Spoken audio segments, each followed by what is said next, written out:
Everybody. Good morning. Happy first 100 days. Before we begin, I want to acknowledge that the bipartisan Take It Down Act passed the House last night. This important legislation was championed and guided through Congress by our wonderful First Lady, Melania Trump, including through her direct advocacy on behalf of survivors during her passage efforts. The Take It Down Act criminalizes the publication of non-consensual intimate imagery and requires social media and similar websites to remove such content within 48 hours of notice from a victim. The First Lady thanks all those who voted in favor of this important legislation, and the President looks forward to signing it when it arrives on his desk. Today officially marks 100 days of promises made and promises kept by President Trump. This has truly been the most historic start to a presidency in American history. After building the greatest economy in the world in his first term as president, President Trump is in the process of doing that all over again. The American people trust in President Trump. Since his first day in office, President Trump has focused on defeating the Biden inflation crisis, bringing down the cost of living, and making the United States the best place in the world to do business, invest, create jobs, and innovate. And President Trump's efforts are working. 345,000 jobs have already been added since the start of President Trump's term. Last month's jobs report saw nearly 100,000 more jobs than economists predicted, and it was the fourth highest month for private payroll growth in the past 2 years. 9,000 manufacturing jobs have been added to the economy already. This is a sharp contrast to the 6,000 manufacturing jobs that were lost each month in the final 2 years of the Biden administration. The U.S. employment rate remains at historic lows. And thanks to President Trump, Americans are seeing price relief for the first time in years. The last inflation report showed the first consumer price decline since the COVID pandemic, a decrease in energy prices, and real average hourly wage growth. President Trump is delivering on his promises to lower costs for American families and businesses.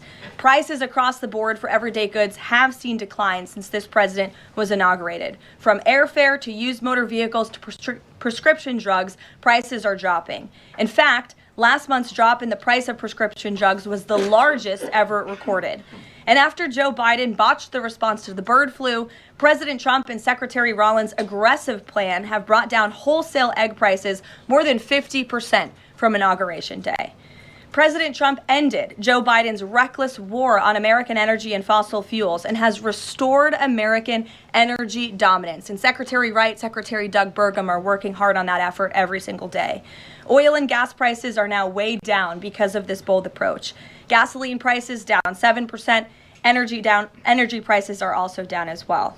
The Department of Interior just announced a new offshore drilling policy that will boost oil production in the Gulf of America by 100,000 barrels per day. On the deregulation front, President Trump is committed to cutting senseless red tape, especially for America's small business owners who are the backbone of our economy. We know cutting regulation leads to lower costs and higher growth. The mass deregulation effort by this administration will help usher in the golden age of America, which is underway. Immediately upon taking office, President Trump blocked all of the unfinalized Biden-era rules, saving America's more than $100 billion, or $2,100 per family of four over the next decade. And the president also launched a bold multi-agency effort to roll back existing federal regulations that drive up the cost of living on hardworking families. This effort is projected to yield significant cost savings in the coming months, including the EPA's rollback of tailpipe emission rules for light-duty and medium-duty vehicles and the Department of Transportation's latest corporate average fuel economy standards. These two efforts alone yield $755 billion in total savings, or more than $8,800 per family of four over the next decade. In total, the combined savings from all of these actions equal just over $935 billion, or nearly $11,000 in real savings per family of four per the coming decade. The press is not talking nearly enough about the positive impact of President Trump's deregulation campaign. And investments from the biggest companies and countries in the world are pouring in under this president. So far, total investment commitments under the Trump administration have reached more than $5 trillion. including $500 billion from Apple in U.S.-based manufacturing and training, $500 billion from NVIDIA in AI infrastructure, $100 billion from TSMC in U.S.-based chips manufacturing, and the $500 billion private investment by OpenAI, Oracle, and SoftBank in AI infrastructure as well. All of these investment commitments are estimated to generate at least 451,000 new high-paying jobs for American workers and families. At this point, President Trump has secured more investments in the United States of America in 100 days than Joe Biden did in 4 years. President Trump is America's businessman in chief, and that's why these trillions of dollars in investments are flooding to our country. The business community is bullish on America because President Trump is back in charge. Tomorrow, the president will host CEOs and leaders from several companies that have made these investments to tout their historic commitments to our country and encourage others to follow suit. Under President Trump, there has never been a better time to invest in America. And the president finally said enough is enough and refused to allow America and our workers to be ripped off any longer on trade. President Trump implemented powerful tariffs to end the era of economic surrender and to rebalance America's trading agreements. More than 100 countries have already come to the table looking to offer more favorable terms for America and our people. There has never been a president who has created his own leverage like this president, and we are just getting started. Republicans in Congress are getting very close to passing President Trump's one big, beautiful bill, which will include the largest tax cuts in American history, strong border security measures, major military advancements, dramatic deregulation, and common sense spending reforms. As President Trump has said before, the best is yet to come. For more on President Trump's economic successes so far and the plans ahead, I want to pass it off to our incredible Treasury Secretary, Scott Bessent, who is here today, and we will open it up to questions. In our new media seat, we have Brendan Peterson, the financial services reporter for Punchbowl News. Punchbowl News covers power, people, and politics based in Washington, D.C. Laser focus on Capitol Hill, the politics of legislating, founded in 2021, and it is the first newsletter that Capitol Hill and the White House reads every morning in the middle of the day and throughout the evening. Thanks for being here with us, and we'll start with you today. Thanks so much for being here. I have a question for Secretary Bessent. On tariffs, the president said over the weekend that we are hoping that maybe tariff revenues could replace income tax. But we also keep hearing about the deals that the administration is pursuing. So my question is, what is the White House's ultimate objective here? Do you want to have long-term tariff revenue or deals that might reduce those tariffs? I think it's a combination of both. So we're going to take in long-term tariff revenue. We put a process in place. We have 18 important trading relationships. We will be speaking to all of those partners, or at least 17 of them, over the next few weeks. Many of them have already come to Washington. What President Trump is referring to is the ability for tariff revenue to give income tax relief. And I think there's a very good chance that we will see this in the upcoming tax bill. The president campaigned on no tax on tips, no tax on Social Security, no tax on overtime, and the restoring interest deductibility for autos, for American-made autos. So tariff income could be used for tax relief on all of those immediately. So you think that there is a role for significant tariff revenue in U.S. fiscal policy? I think that it is something that got put away a long time ago, and I think that tariffs will bring back American manufacturing and generate substantial revenues. On manufacturing, we've seen some pretty grisly surveys this month from the Philly Fed, which saw the biggest drop since May of 2020, and the Dallas Fed, similar plunging outlook, poor shipping orders. What are American manufacturers not understanding about your push for onshoring in the U.S.? Well, I think I was in the investment business 35 years, and I learned to ignore the survey data and look at the actual data, and the actual data has been quite good. The job data is good. Americans keep spending, and as Caroline said, we have these incredible commitments to bring manufacturing back on shore with record investment by domestic corporations and foreigners who want to come into the U.S. Thank you so much, Caroline. Thank you, Mr. Secretary. The Chinese continue to say that the U.S. and China are not engaged in any consultation or negotiation on tariffs. You recently said you've talked to your counterpart, but more about, quote, traditional things like financial stability. So can you clarify, is the administration talking to Beijing specifically about tariffs or not? Well, we're not going to talk about who's talking to whom, but I think that, over time we will see that the Chinese tariffs are unsustainable for China. I've seen some very large numbers over the past few days that show if these numbers stay on, Chinese could lose 10 million jobs very quickly, and even if there is a drop in the tariffs, that they could lose 5 million jobs. So remember that we are the deficit country. They sell almost 5 times more goods to us than we sell to them. So the onus will be on them to take off these tariffs. They're unsustainable for them. And they are saying you guys are not talking about it. So is that true? Look, they have a different form of government. They're playing to a different audience.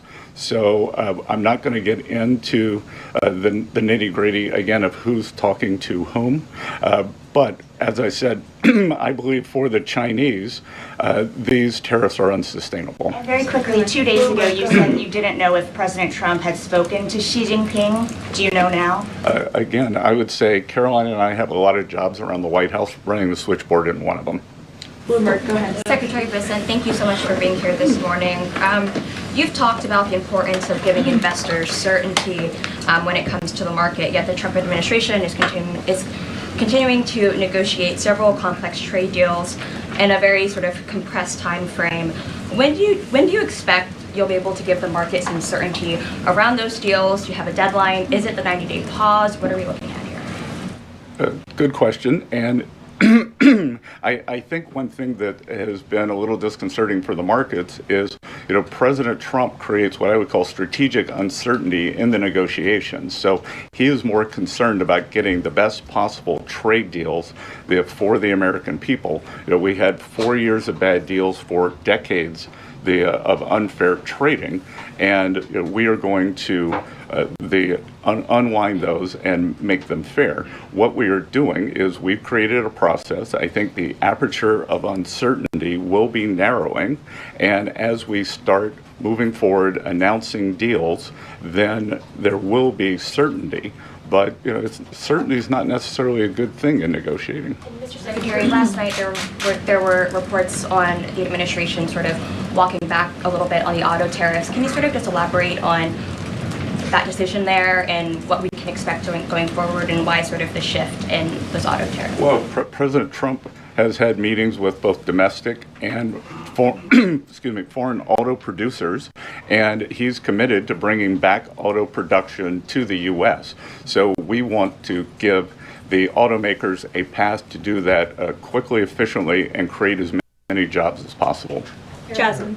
Thank you so much, Caroline. Thank you, Secretary. Back on China, does the administration anticipate supply chain shocks or supply shocks coming now that cargo shipments from China are significantly down? And if so, are there plans in the process of how to address that? I wouldn't think that we would have supply chain shocks, and I think retailers have managed their inventory in front of this. I speak to dozens of companies, sometimes daily, but definitely weekly, and they know that President Trump is committed to fair trade and have planned accordingly.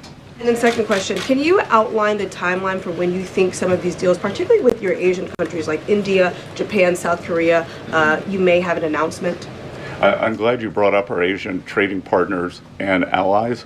They have been the most forthcoming in terms of doing the deals. As I mentioned, Vice President Vance was in India last week. I think that he and Modi made some very good progress, so I could see some announcements on India. I could see the contours of a deal with the Republic of Korea coming together, and then we've had substantial talks with the Japanese. Andrea.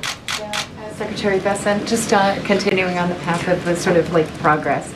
You said yesterday, I think, that it was could happen as early as this week or possibly next week. Can you give us a bit of a timetable? And then I wanted to ask about South Korea specifically. They've said that they probably won't be able to make a comprehensive deal until early July because of their elections. Japan also has elections.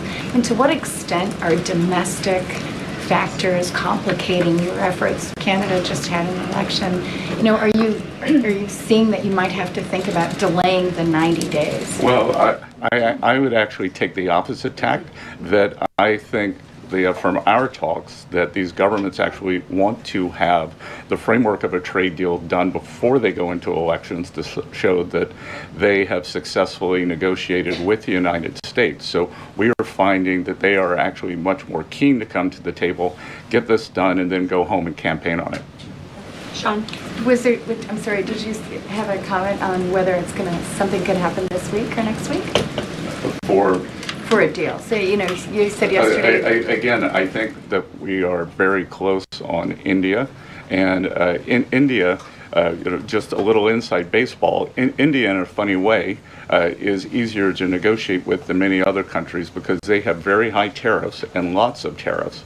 So it's much easier to confront the direct tariffs when as we go through these unfair trade deals that have been put in over decades, that the non-tariff trade barriers can be much more insidious and also harder to detect. So a country like India, which has the posted and ready tariffs, it's much easier to negotiate with them. So I think the India negotiations are moving well. Sean, go ahead. Hi, Mr. Secretary.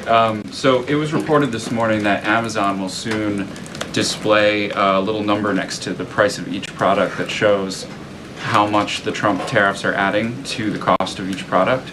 So isn't that a perfect crystal clear demonstration that it's the American consumer and not China who is going to have to pay for these policies? I will take this since I just got off the phone with the president about Amazon's announcement. This is a hostile and political act by Amazon. Why didn't Amazon do this when the Biden administration hiked inflation to the highest level in 40 years? And I would also add that it's not a surprise because, as Reuters recently wrote, Amazon has partnered with a Chinese propaganda arm. So this is another reason why Americans should buy American. It's another reason why we are onshoring critical supply chains here at home to shore up our own critical supply chain and boost our own manufacturing here. Is Jeff Bezos still a Trump supporter? Look, I will not speak to the president's relationships with Jeff Bezos, but I will tell you that this is certainly a hostile and political action by Amazon. And Secretary, if you have anything to add. Yeah, I would also add that the bringing down the terrible Biden inflation has been a priority for the first 100 days of the Trump administration, and President Trump has done a great job of leading that since January 20th. Interest rates, mortgage rates are down, gasoline and energy prices are down. We're expecting the further decreases. And as Caroline said, the big tax on consumers that goes unnoticed is deregulation or regulation, and we are deregulating and bringing that down. So, from a household income point of view, we would expect real purchasing increases. We've seen them over the first 100 days, and we would expect that to accelerate. We are doing peace deals, trade deals, tax deals, and deregulating. And the deregulation is a longer lead time, but I think by the third and fourth quarters, that's really going to kick in. Kelly, go ahead. Thank you, Caroline. A question for you and Secretary Bessent. We talk a lot about volatility and uncertainty in the marketplace, and the president has stated all along that he's more concerned about mainstream America, the American worker. You just talked about deregulation and this entire fair trade and reciprocals. What is your message to the American people in terms of letting them get through this disturbance and the outcome being greater and a greater good for the American worker, the American people, the American families? I would say trust in President Trump.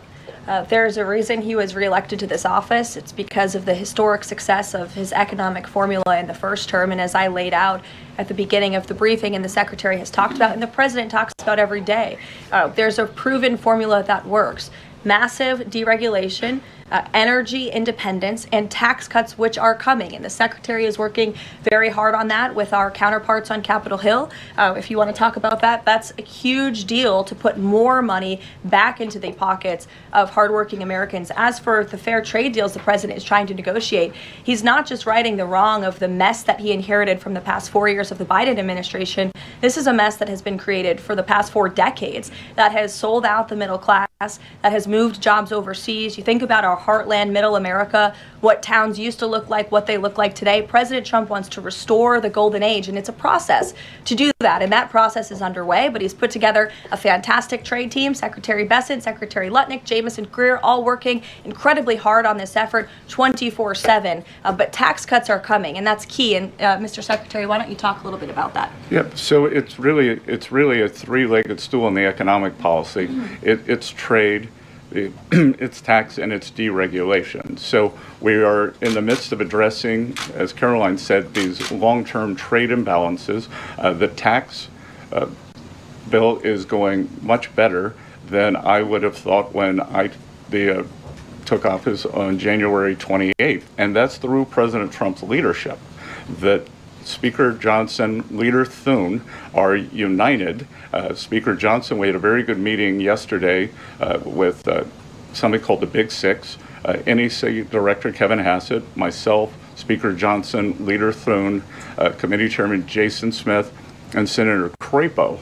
And the tax bill is moving forward. It is going to give permanence to the 2017 Tax Cuts and Job Act, which will, back to the question on certainty, it will give American business certainty, it will give American people certainty, and then President Trump is also adding the things for working Americans that is talked about earlier: no tax on tips, no tax on overtime, no tax on Social Security, making auto payments deductible. So that will substantially address the affordability crisis. And the other thing that I would note, and back to data, is that the Vanguard, one of the largest money management firms in America, said that over the past 100 days, 97% of Americans haven't done a trade.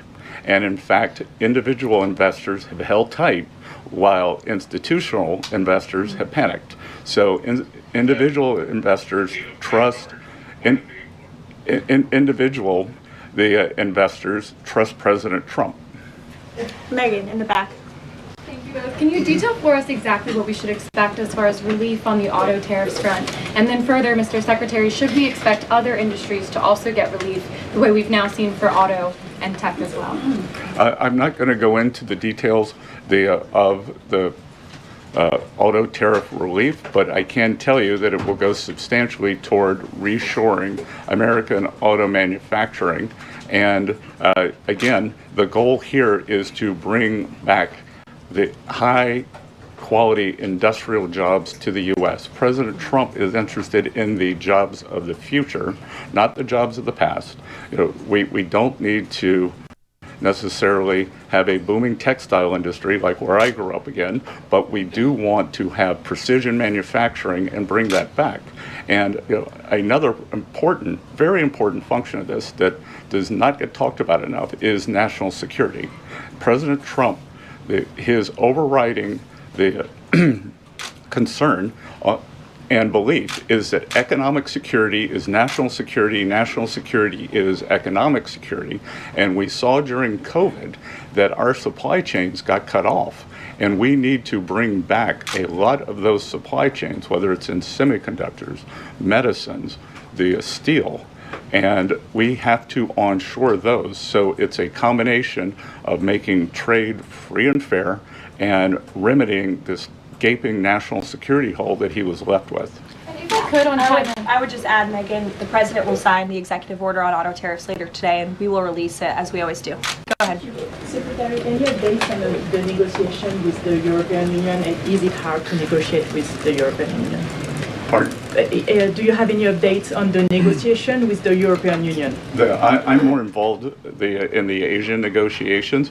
My observation would be, goes all the way back to Henry Kissinger's statement, when I call Europe, who do I call? So we're negotiating with a lot of different interests.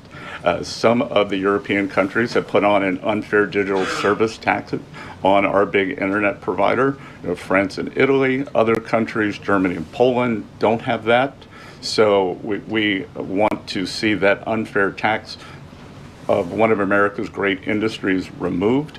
So it's going to be a give and take. So they have some internal matters to decide before they can engage in an external negotiation. Edward. Yeah, thanks, Caroline. Mr. Secretary, so contacts I have in the business community say that they're basically frozen for long-term investment because of the uncertainty around tariffs. How long do you think President Trump has to make a deal before there's damage to the economy?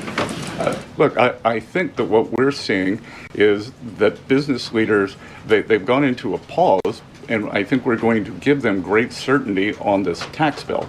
And I think over the next couple of weeks, as I said, we have 18 important trading relationships. We'll put China to the side. 17 they are in motion. And then, as I said yesterday, I think there's a very good chance we're going to get this tax bill done.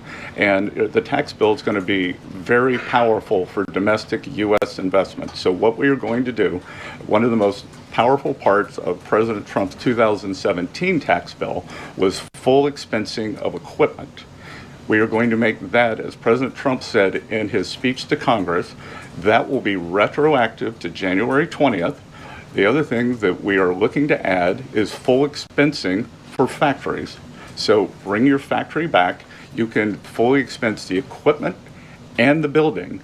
We will couple that with deregulation, cheap energy, and regulatory certainty, and that will continue to make the U.S. the greatest destination for domestic and foreign investment. And the president, well, if I can follow, just the president said that world leaders would like to meet with him in Rome, in Vatican City, about trade. Other than President Zelensky, who did the president meet with, and about trade, and when could we get some of those deals? The president met with President Zelensky, as you know, which we talked about, and the president continues to be engaged with his fellow leaders around the world in the European Union. You've seen many of them visit the White House. I want to harp on, in closing, the point the Secretary just made. On the campaign trail, the president promised the American public that he was going to make America the best country in the world to do business again. The lowest taxes, lowest regulation, lowest energy costs of anywhere in the world. And if you do business in the United States, you won't pay a tariff, you won't pay a price. That's not just good for companies around the world, but it's good for the American worker.